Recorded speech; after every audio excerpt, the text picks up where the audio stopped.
বাড়িতে প্রতি বছর ঝুলন পূর্ণিমার পুজো হয়ে থাকে, আর শ্বশুর বাড়িতে কিছু রীতিনীতি আছে, সেটা মেনেই এই পুজোটা হয়।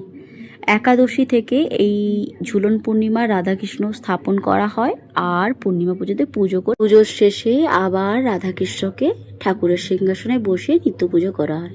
একাদশী থেকে পূর্ণিমা অবধি এই 5 দিন বিভিন্ন রকমের ভোগ নিবেদন করা হয় রাধাকৃষ্ণকে।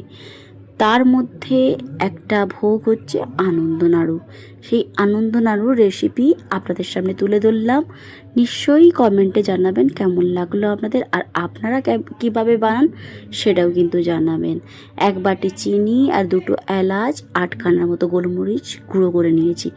এরপর 1 বাটি নিয়ে নিলাম চালের গুঁড়ো, 1 বাটি তিল, 1 বাটি নারকেল কোড়া, 1 চামচের মতো দিলাম, 1 চামচ ভরে দিলাম ময়দা, আর 1 চামচ দিলাম ঘি।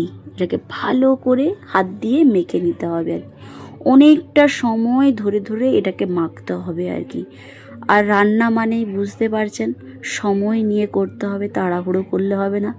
মিষ্টি মানে তো আরও সময় আরও ধৈর্য নিয়ে বানাতে হয় আর কি, তবেই না খেতে ভালো লাগে।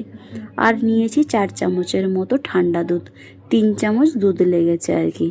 তো এইভাবে ভালো করে একটা শক্ত শক্ত এটাকে মেখে নিলাম। এই প্রথমবার আপনারা বা আমিও জানতাম যে ভাজা নাড়ু, এই ভাজা নাড়ু কি, এটাই হচ্ছে আনন্দ নাড়ু।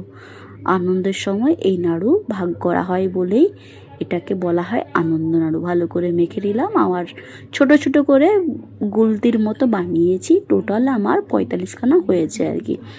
কিছুটা ঘি দিয়ে দিলাম আর অল্প সাদা তেল দিয়ে এটাকে ভালো করে মিডিয়াম টু লো ফ্লেমে এটাকে রেখেছি আর কি। দেওয়ার পর একের পর এক দিয়ে দিয়ে ভেজে নেবো আর কি। একদম কিন্তু গ্যাসটা বাড়াবো না। এই আনন্দ নাড়ু একটু সময় নিয়ে ভাজতে হয়, আর খুব বেশি নাড়াচাড়া করব না, ভেঙে যাবে। এটা কিন্তু প্রথমে নরম থাকে, তারপর বাতাস পেলে একটা টাইট হয়ে যায়।